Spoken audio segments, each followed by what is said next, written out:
it's about prioritising, isn't it? But I think as women, prioritising ourselves is something we're not particularly good at. No, absolutely. The more responsibilities you have, the less priority for yourself you have. The conversation around menopause and the impact that it has on women has been significantly raised. And that's where social media has been an absolute force for good on that.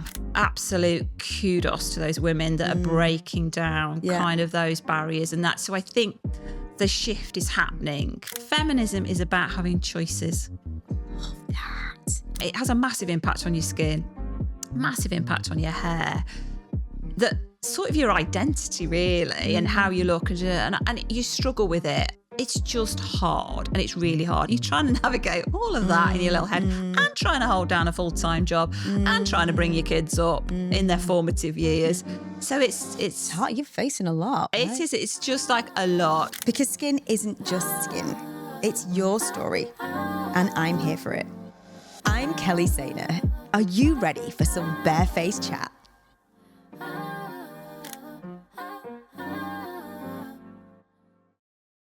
Today, my guest is Karen Cody. She is one of the wisest women I know and one of the most open-hearted.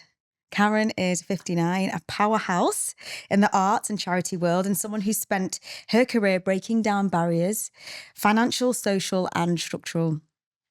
For those trying to make a difference, Karen is your girl. She's a grants and relationships manager with a head for data and a heart for community. But she's one of my longest standing Skin Club members. She is a champion of self-investment and someone who brings the most thoughtful questions to my couch in clinic. We're going to talk about aesthetics in the arts, the pressure to look a certain way or look the part, the shift in attitudes post Pamela Anderson, because we discussed that, why beauty, sisterhood and feminism are not mutually exclusive. We may even touch on some journaling and leadership because when Karen visits, there is no topic off the table. We do everything. So, Karen, welcome to Barefaced Chat. Thanks. Thank you Thanks for that lovely intro. Oh, you're welcome. Feeling a little bit warm. A little bit warm and fuzzy inside. That's amazing. Does that, have I captured you? Do you know what? You spend your life just doing your job. It's just like what you do. It's just who you are. So when kind of somebody kind of reads back to you how they see you, it's like, oh my God, is that, is that me? And it's a really lovely thing. Do you know what? It's just about being seen. I think, so true. When someone sees you, and I think particularly as a woman, when another woman sees a woman, and that's just like a special thing. It is. And I think as women, we're not particularly good at that. Yeah, so true. So kind of like to hear that back. You go, yay, I did some good. Oh, I love that. I think that's right. I think from a long time ago, that like whole bitchy kind of stereotype and the girls, guys are a bit more like macho and like we'll go on and we just have a fight and then we're over it the next day. Girls have got this like forever, in the playground, like, oh my God, really bitchy and you don't know what someone's saying about you the next day. And I always find that really difficult. And so I used to get on really well with guys. Yeah. Because I found it easier. Yeah, it's same. I think it's a little bit more like two of my best friends, particularly like those formative years, like 16 to 18 when you're at school, were guys. And it was just like, it was easier, it was simpler, it was more chilled, there was just less to navigate. You could just crack on with your life. You could and I think particularly if you were trying to like work out what I want to do next, where am I going, what's important to me, like you're almost that early days of, what job am I going to do, what career am I going to do. It's that with guys, they're like, it's just more simple, the conversation's more simple. Are we saying they're more simple? And well, possibly. Are we saying they're more simple? It's just more, I think it's more linear. So right. You can have that conversation about, I'm thinking about doing this job or I'm thinking about doing this career and they go, yeah, that's great. Yeah. job done, you know. Basic building blocks, babe. They are the simplest of sheets. Whereas with women, it'd be like, oh, what do you want to do that for? Why do you want to? And it's that constant questioning and criticising and not. This is probably resonating with some guys as well. Yeah. So I think there's something about women but I wonder why women don't do that earlier on. Maybe it's a survival thing. Maybe it is. I mean, you know, forever in the media, we've been saying, haven't we, like tearing women down, and why aren't we just going to stand for women? And, you know, I think it's not cool to do that. Yeah. But it is. I think it's cool. It is. But I think there's also an element of men tearing women down as well. Absolutely. So the pool of people tearing women down is much bigger. Absolutely. And so therefore I think you get into this kind of mode where you either go, do you know what? So true. I want to navigate this. So I'm just going to go the simplest way and my mates are going to be blokes like early on. Or I'm going to go the simplest way and I'm just going to hunker down and I'm just going to, or I've got to overcompensate. I've got to be ambitious. I've got to, you know, everything I've got to do twice as hard and twice as well and twice as whatever to get to where I want to go. Yeah, I get that. I mean, I think the fear of rejection for me is massive. Yeah. Like that's, you know, on social media, all of that and being in a room of women, pack of women is much more intimidating to me than a pack of men. Yeah. But the women who empower other women are the best people on the planet. I agree. They are the best leaders. They are the strongest leaders. They are just the most brilliant people. And when you find them, they're like gold. 100%. And you work with a few, don't you? And you think, I want to be like you. Absolutely. Yeah. Absolutely. And I think every girl should have that opportunity because they need that mentor or that goal. And whether that's a sports person or just a person in their life or a person at school that they just aspire to be, that they see as a woman that's empowering other women. Yeah. Yeah, 100%. I've worked with a few and they will always be there for me. Yeah. Always be there. Yeah. But that's, I mean, here we go again. This is what we do, right? We just go off on tangents and we love it. Off topic already. But we are going to be looking at a few different themes and I want to bring it back to what the themes that we want to explore today are, which are going to be like the arts, leadership, feminism, sisterhood and changing aesthetics, attitudes towards aesthetics. So my first question to you would be, as somebody with a career in the arts and charity world, did you ever feel that there was a stigma around aesthetics treatments, around this world, around beauty, around looking good? Had you thought about it being in the job that you're in? Or I think definitely, because there's a whole movement around roles for women in film, TV, and kind of on stage. And I think, I mean, what I'm absolutely loving at the moment, particularly in film and TV, is the rise of female directors that are changing the narrative. But oh my God, they've got to fight really hard for that. Because principally the investors that bring, you know, stage to life, theatre to life, TV to life are male led. Yeah. I think there's a real lack of kind of female investors and female philanthropy. Absolute kudos to those women that are breaking down kind of those barriers and that. So I think the shift is happening, but I think the shift needs to be matched by the thing about the creative industries is that they have to be funded in some which way. Right. And it relies on funding and money. Got you. And funding and money is principally managed by men.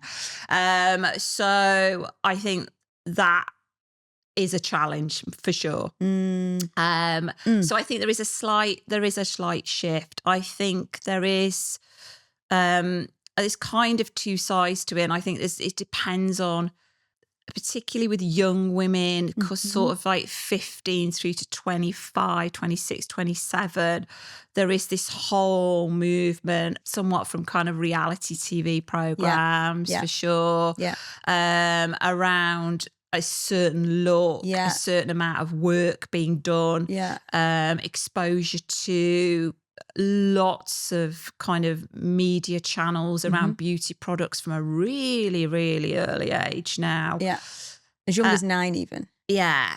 And I think there's that pressure. And again, it's that girl pack mentality. As soon as one person starts, the other person will start to use, the other will want to look. The pressure that they put on themselves in a group to kind of have that look and be that way. But I also think there's a rising generation of older women who are changing some of that narrative for their daughters and the people that are in their sphere of influence around. I mean, Pamela Anderson is a really good example around, what classic beauty looks like and how you can do this differently and how you can be more natural. Gone were the days. I was thinking the other night about the film Clueless. I mean, called Clueless. Yeah. And then Baywatch. Yeah. With Pamela and, you know, that was our reality. That was our idea. We aspired to be like Clueless. I know. We aspired to be like Baywatch. I did. But I think this shift in... But she's just smashed it. Oh, absolutely. And it's this shift in like these women stepping into these kind of leader roles behind the camera, behind, in terms of like stage direction, some amazing female producers and directors on stage. Amazing. There's a lot of amazing older female actors within stage, but there needs to be more roles and more opportunity and more. And it's just reliant on a small few women who've got the balls and the guts and the backing and the financial backing to kind of do that journey and do it and make it happen. So I think there's that tranche of, going back to what I was saying, there's that tranche of women around that 15 to kind of 25 with this very polished kind of look. I think there will be some leftovers from that as that generation kind of grows older. But I also think there's a generation of women that are trying to do that in a different way, in a more natural way. Yeah. And I think it is a generational thing. And I'm fascinated because I've got a 25-year-old daughter, and I'm fascinated in like her generation, my generation. My mum is still alive. She's 85.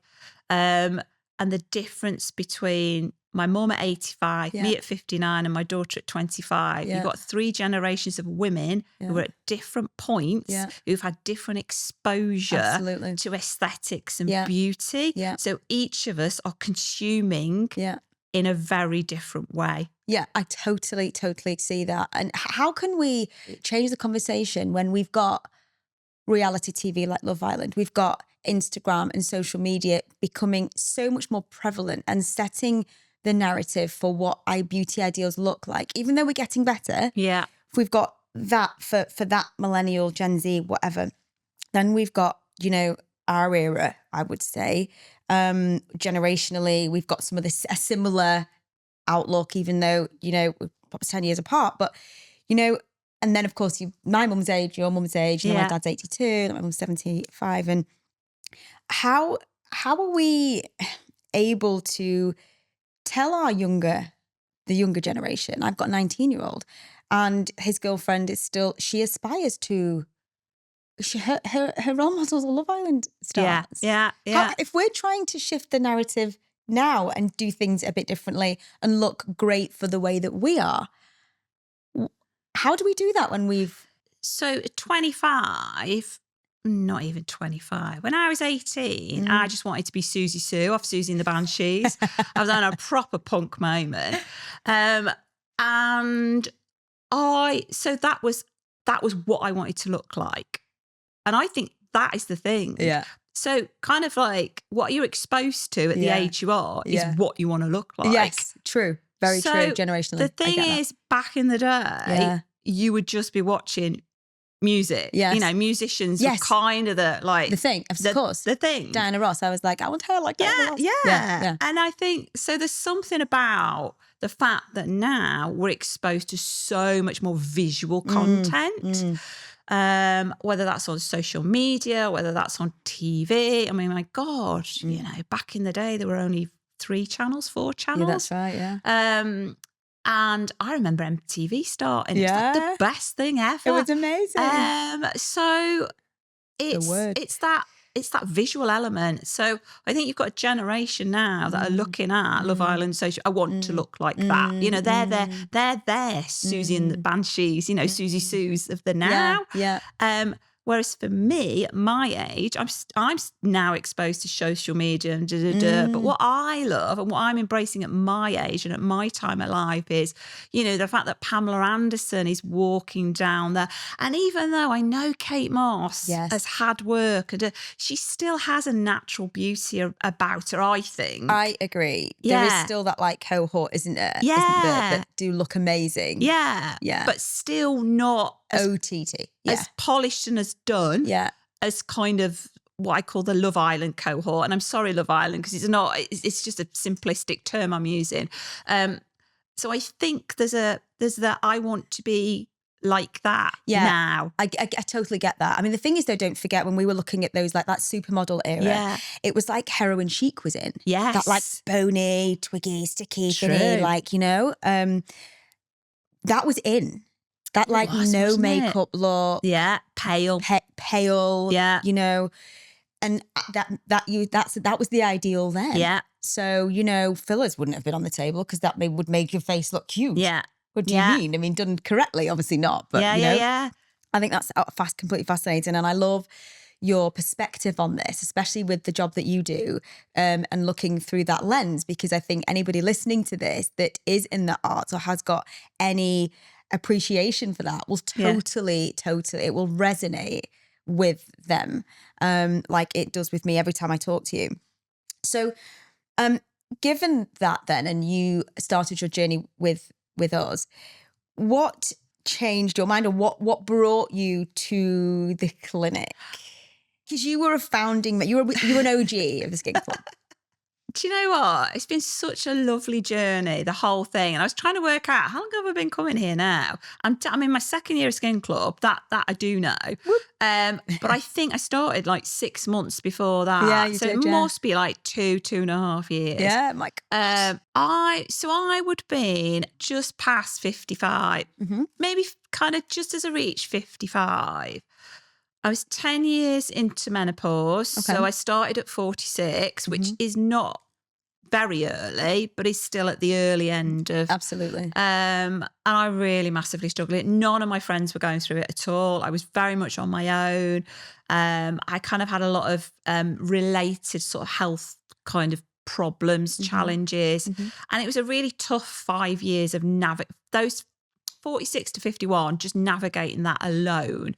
And it was that time when 10 years ago, there was no real conversations about menopause. You know, that's been an absolute brilliant thing in the last 2 years for sure, that the conversation around menopause and the impact that it has on women has been significantly raised. And that's where social media has been an absolute force for good on that. Yeah. And kind of reality TV and breakfast shows, etc. Yeah.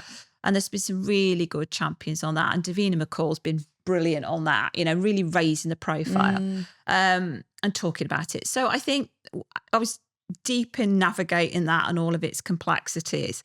And of course, it has a massive impact on your skin, massive impact on your hair, that sort of your identity really and how you look and you struggle with it. And it's like, and there comes a point where you get to, it's like, okay, I'm now on the HRT, I'm taking the collagen, I'm doing this, and it's like still not enough. Yeah. It's like, and it's just hard, and it's really hard. Never mind the emotional stuff. If you're in a relationship, kind of, I do feel sorry for like any partners that have, because it is hard and that's been bumpy as well. So you're trying to navigate all of that in your little head and trying to hold down a full-time job and trying to bring your kids up in their formative years. So it's hard. You're facing a lot. Right? It is. It's just like a lot. So I think there came a point where, and then for me, when I was a lot younger, I really had bad acne and really struggled with that and had a lot of confidence issues around that. And that had quite, I look back on it and I think that had more of an impact on my life than I probably recognised. But I had rosacea and that was the one thing that was really pissing me off the most, because I have a lot of meetings. I talk to a lot of people, and I just go into rooms, and I just literally go bright red. It's so debilitating. And it's just horrible. And people are thinking, oh, really? Bit early for the wine, Karen, you know, and it's the whole stigma attached to it and all the rest of it. It's so unfair. And it took me it took me 2 years to think, okay, I know I can do something about this because, you know, Google's a wonderful thing and you can look it all up. I know I can do something about this. I need to do it. I want to do it. And then I just kept putting it off because, you know, things get in the way. Just like you just put it off. You're not the priority in all the things you're trying to hold up in the world. Where do I fit me into all of this? Yeah. And then I think I just did a bit more. I can't remember what the tipping point was. There must have been a little point where I thought enough's enough. Now, probably my kids pissed me off, and I just thought, do you know what? I'm literally, you're 18 and 23 now. Go away or whatever. It's my time now. It probably was something like that. And I'd done a little bit of research, and I found you online, and my single priority was rosacea and my thread vein. That was my kind of thing. Okay. And I thought, do you know what? This is going to sound really weird, and apologies to everyone where I live, but I didn't want to go local. It's the same reason I kind of use a different hairdresser as well, is because you get into that local, you know, so-and-so from so-and-so, so-and-so from so-and-so, so-and-so. I didn't want to discuss my kind of journey with anybody else other than the person, you, that I was coming. And that's kind of like why. And also like great reviews, great reputation, and singularly you offered what I was looking for because I'd done all my research. And it was that foot through the door thing. Okay. And that one step through the door thing was a massive thing for me. Okay. And I think the first few times I came to see you, I'm getting a bit emotional now because I did think I cried. I think I cried a few times because it was such a big deal for me to invest in me. 100%. And probably the first time I'd done that since I was like, I don't know, 15, 16 or whatever. That's so incredibly powerful. And thank you for saying that, because we have shared a tear together on the couch because it means so much to me as well. And that's why I do it, because of you, genuinely. And that is, I wouldn't want anybody to feel intimidated or worried or scared or like they can't invest in themselves. And it's so incredibly important for me, for you to feel 100% you. You know, that first foot through the door, it was reassurance. Good. You know, and it's that, I can help you with that. Amazing. I can help you with that. And it's as simple as that. And the fact that you did help me with that. Not only did you say that, but you did. Okay. You know, so there's the follow through. Yes. And I think, especially when you are a career woman, we all get, and this will resonate with you, we all get slightly obsessed with, you say that, but you haven't delivered on that. You say that, but you've not followed through on that. You say that. And it's like, it's ingrained in you. I'm that guy. Yeah, you know, like after so many, you know, like 30, 40 years of working, it's just how you work. It is. Isn't it? So the fact that you said, I can help you with that, and then you did, it's like a perfect combination of things, isn't it? Oh. And it was a journey of like 6 sessions or something. I can't remember. Yeah. But you were really clear about, this is the journey. This is what we're going to do. These are the results. Good. You know, you're not going to walk out of here and be fixed straight away. It doesn't work like that. Yeah. This is how it works. Yeah. You recognised as well that I have, I'm saying some, and I mean a tiny little bit, some intelligence around like science and skincare. Mm-hmm. So I asked questions, you answered them, and I got, you know, it's like, oh, so what happens? What happens to the vein? What happens to that? What happens to your skin underneath? And you were like off on one on a science lesson, and I'd be going, whoa, hang on a minute, you've lost me there. Yeah. But I really like that. Oh, And I good. really responded really well to that, because I thought, do you know what? Kelly knows her shit. She knows what she's talking about. That's fascinating to me. I want to understand how my skin's working or not working. Amazing. That's great. That for me was also part of the journey. Okay, good. Bizarrely. No, I like that, because some patients are very like, no, I just don't, tell me, just there's the needle there, whatever, don't, just do it. And I'm like, do you not want to know? I want to know. Yeah. I want to get into like understanding what's happening to me. Yeah. And lots of patients will, and I'll have been to other clinics, they'll go, I'll say, what have you had? I don't know what they did. I'm like, what? How do you not know? What happened to you? I find it really bizarre. So when you are like in and you want to understand, because that's the kind of girl you are. Yeah. That I'm like, okay, let's go. Yeah. So- and I think it's just being curious. And I absolutely get that, everybody's different. My daughter would be like, don't tell me, I don't want to know. Yeah. Just crack Do on it. with it. She's very different. But I just find it's fascinating. And I think also what that then did was, I think that curiosity and that knowing that, you could help me and that you followed through and that you delivered. Yeah. Those two things then led me onto other things and other treatments and other, like, oh, okay. Well, that's interesting. And that feels okay to me. Because my thing is, I want to, against the backdrop of like, menopause, etc., and putting myself up first a little bit.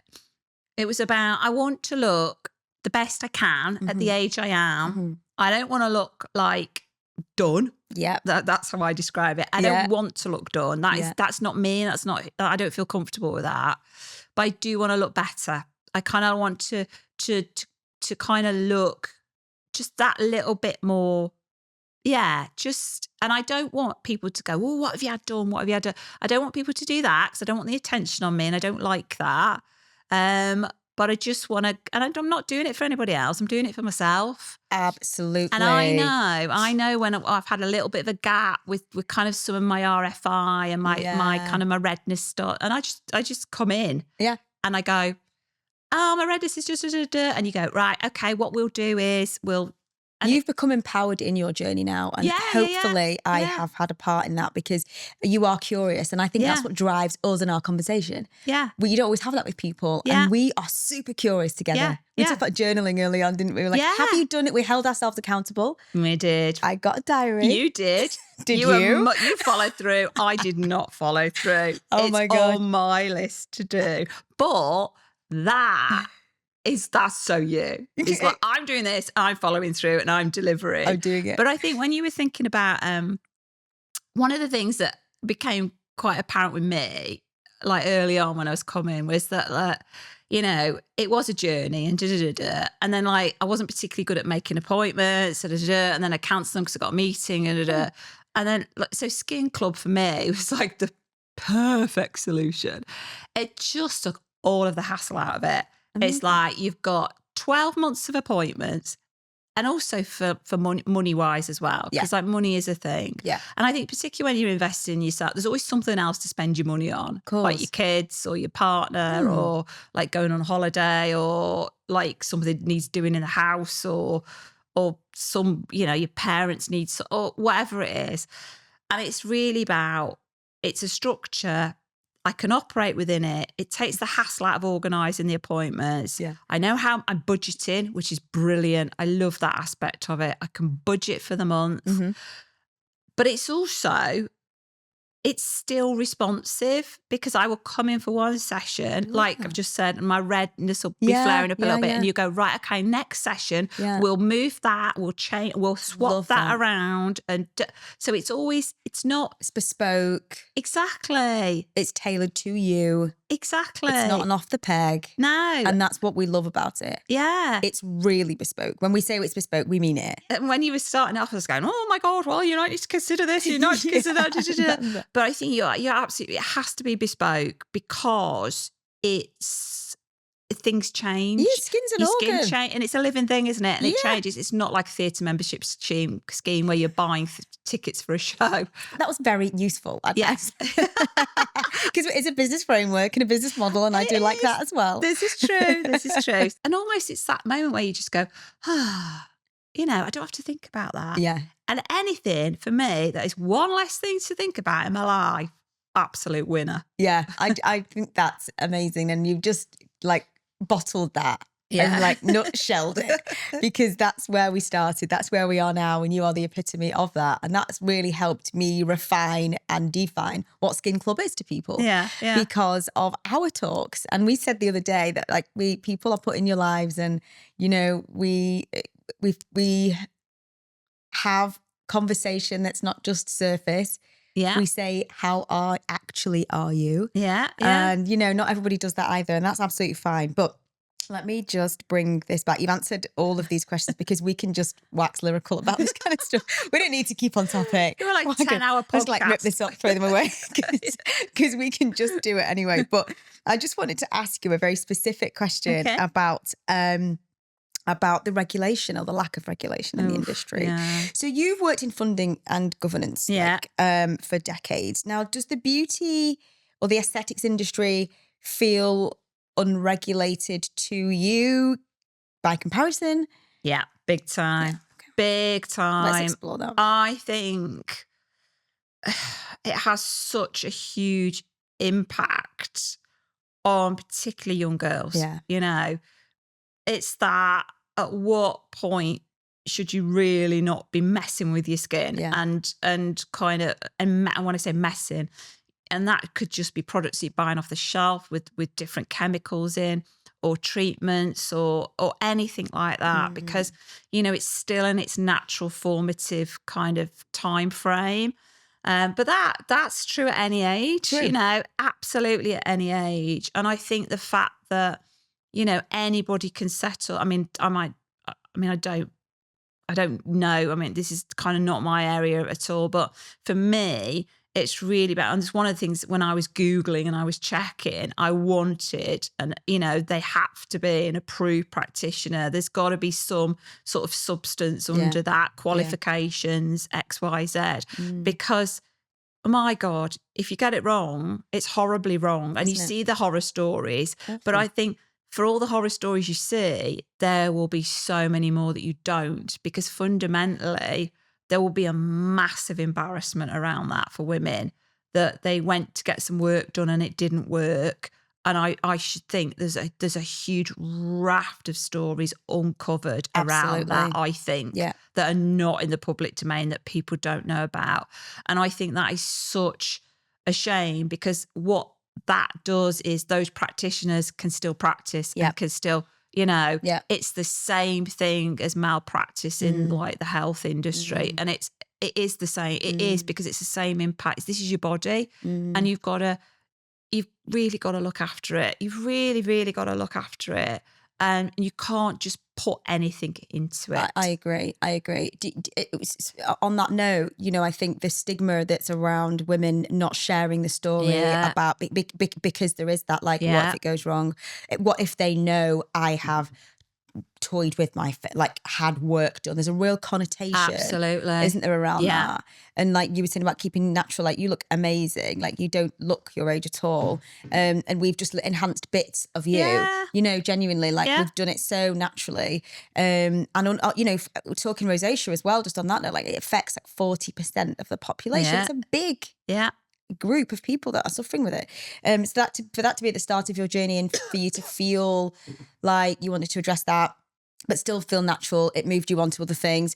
I feel that there's still this stigma around who do I tell, what goes wrong? Oh my God. So I think that that's something that we really need to like allow women to do. I always say, like, the cat was out of the bag when we started to dye our hair, when we started to wear makeup. Like, it's okay. You can say that you can have it, but I understand it's a really personal journey, and there's a real stigma around affording it even, you know? I think there is, and I think it's that. Why would you spend that much money on your face? Why would you spend that much money on your body? It's that when you buy a new pair of shoes and you hide them in the wardrobe and then you get them out. There's a guilty around it. Yeah, there is, isn't there? There's a real guilt. The women are terrible at guilt tripping themselves. Yeah. There is that thing about spending money on yourself because you spend it on, you know, your kids first or your partner first or your parents or your house or your I think the mindset of Skin Club allows you to feel better about that guilt thing. Yeah, I think it does, because I think you can, that's interesting. Feels a bit more responsible because you're budgeting. Yeah, why is it different than buying a pair of shoes and hiding them in your wardrobe? In the same way that I use Klarna for everything. I feel like I've not spent it. Yeah, it's that. If I could buy it in 3, I've not really bought it. Yeah, and maybe that's it, because it's kind of going out your bank account as a direct debit, and therefore technically as a bill. Oh, that subscription models like saved thousands of women from like the arguments at home. Yeah. I mean, I can send it all back. You know? It's like, maybe there's it's like not real money. I think so, because it's not a credit card, so you don't feel like you've been too irresponsible. Yeah, and it is that. Thing. I mean, my daughter puts everything on, you know, she lives away from home. Everything is paid for on a direct debit, you know, like a car insurance, you know, all the bills, like I think most people kind of pay their bills on a direct debit, but everything she puts on a monthly payment, because that allows her to budget. Yes. And that's a good way for her to manage her money. Absolutely. And I think it is a good way. So it falls into that category, doesn't it? It does. It feels responsible buying. Yeah, it's responsible rather than the ad hoc. Splurge. Look at those shoes; they're amazing. I have to have them. 100%. I heard. I was listening to a podcast by Mel Robbins, and I just love her. She's amazing. And one of the things that she says is like, tell yourself, if you can't buy it twice, you don't buy it at all. Yes, I was like, great. So now just stop. If you can't buy it twice, don't buy it once. But you know, I think this is the female psyche, because there is also the other thing about, that's a fabulous pair of shoes, ridiculous price, but I know I'm going to wear that so many times, and therefore pence per wear, that's going to work out. Yes. So literally, you're calculating all the time about things that you want to buy for yourself. Yeah. You're always calculating, and yet, I think you're allowed fuck it moments. I think you're asking, well, I want to buy it, so I'm buying it. And yet, you know, there are people that just go, I'm just going to buy it, and just live their lives, and just, what I've got is what I spend. Yeah. And then there is a whole massive raft of people who can't even do any of that, you know? And I think it's that comes back to that budget element. I've got so much, I can't buy that. And there are times in my life when me and my partner have been in survival mode, you know, literally day to day to day to day. And that's horrible. Yeah. And it's like, and you just don't have any choices then. No. There are no choices to be had. I think when you do have choices, it is a wonderful thing. And I'm really grateful that I have choices, and I had the choice to do something about my skin, you know, and I was able to, and I could afford to do it at that point in time. Yeah.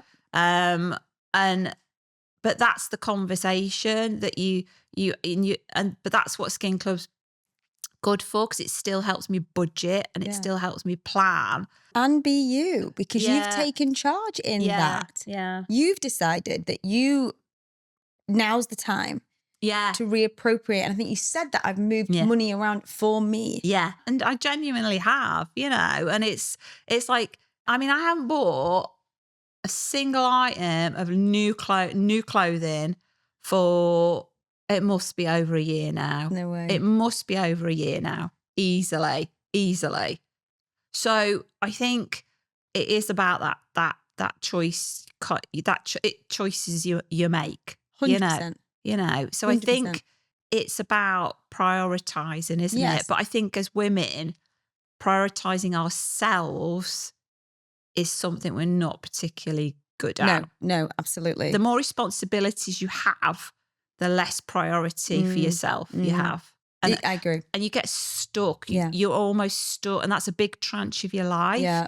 And I was listening to, I think I was saying to you, Jojo Moyes I think she was on Radio 4, about this generation of women that are just holding up the sky. I've got elderly parents, kind of young teenage, formative years children, are single parents or have a partner and are working and are trying to hold literally all of those things up in some which way. Wow. So looking after yourself is way, way, way, way, way bottom of the list. Of course. And that is a generational. It is a generational thing. I've shifted my mindset fairly recently into appreciating and believing if I am not the best version of me, there is no, if I can't take care of me, if I can't love me, there's no way I could love anybody else. Yeah. So I have to carve time out for me. And I think that's right, because you can't hold up the sky unless you're the best version of yourself. I didn't believe it for a while. Yeah. I haven't been able to sit in it. Yeah. But I've just started to realise that that's the right thing to do. It is, because you can't bring good energy to your kids and your job and the work that you do. And I think in your role, it's a little bit like my role, like supporting artists, and is that we have to bring good energy to our jobs. Definitely. And sometimes that's quite exhausting and it's tiring. Yeah. And that's why you really have to look after your own and believe in yourself and go, do you know what? So true. I can't give you my best self and help you and support you unless me and myself are good. Yeah. And aligned. in all the ways that being good is, like mentally and physically and just how you feel about yourself and how you are. I totally agree. Given that, then I really want to just talk a bit about feminism and whether are you a feminist? Oh, do you know what? I am having a real feminist moment. And again, I think generational things. When I was younger, absolutely. Right. And I worked in retail, which was like supermarket retail, very male dominated. To be fair, my first manager was a male manager and he was absolutely brilliant. He was really good. I love male managers that really empower and support women. And I've had two kind of in my working career that have been amazing. And at different points in my career as well. The first was when I was kind of young, and the second one was when I had young children. My daughter was young. Particularly at this point in time, I am really absolutely a feminist. Oh yeah. Oh my God. I have to keep apologising to my husband. I get that vibe. I do. I'm sorry, but I'm about to have and I'm sorry to our technician in the room as well. I'm about to have my own white man rant at the moment. Oh, what did you tell me? That male, pale and stale, apparently, as it's called in Australia, which I found out recently, which I think is a very good. That's hilarious. Kind of good phrase. Male, pale and stale. We want to get those guys out. So given that then, that we both believe in feminism to a degree and the stigma around like feminism and aesthetics, and you might have women that like are on the absolute staunch, why would you change the way you looked? You don't need to do any of that. True. That's not where I sit. No. That's not where I can. That's not where I do. I don't think that's where you sit. I don't sit there, no. But if you were really like challenging yourself on these and speaking to feminists that were staunchly this way, do you think that they would think that you could be a feminist and be taken seriously with getting fillers and Botox and stuff like that? So for me, I think the fundamentals of feminism, for me, this is my take on it, and I can hear people shouting at, listeners, they're shouting at me. But, I can sit with this. Feminism is about having choices. Love that. And as soon as anyone, male, female, anyone anywhere takes away your choices, then that's not right. Oh.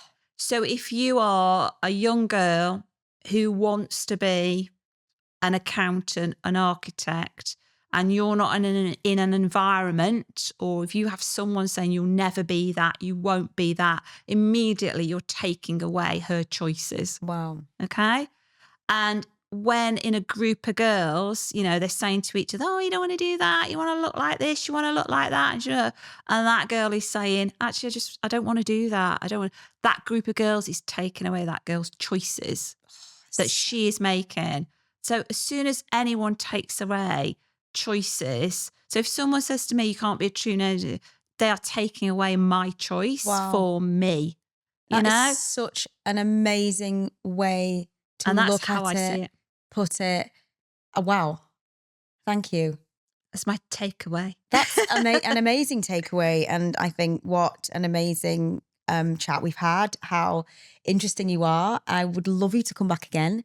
I think we've got so much we can talk about. We can really deep dive on everything. Give us one topic and we'll turn it into 10. I just talk a lot. You know it. Well, thank you, Karen. I just love and will continue to love every conversation that we have. We are both curious and will continue to be curious. It's the best thing. It is. It keeps us moving, the best thing. Personal growth. But no, I really appreciate you joining me today. So thank you so much. Oh, thank you. It's been, as always, one of those moments when I come out of a conversation with you and go, I do this a lot, like mind blowing, because that's the conversation we have. But it's built on trust. It's built on kind of no topics off limits. Yeah. I don't think, Yeah. you know, and if they are, then I think we would be at a point of saying, actually, I don't want to talk about that. Not, you know, 100%. we would say, and that is important to say, I don't want to talk about that. Yeah. But yeah, no, thanks. Enjoyed that. Another great chat. Yay, smashed it. Karen, you're amazing. So thank you. That's it for today's Barefaced Chat.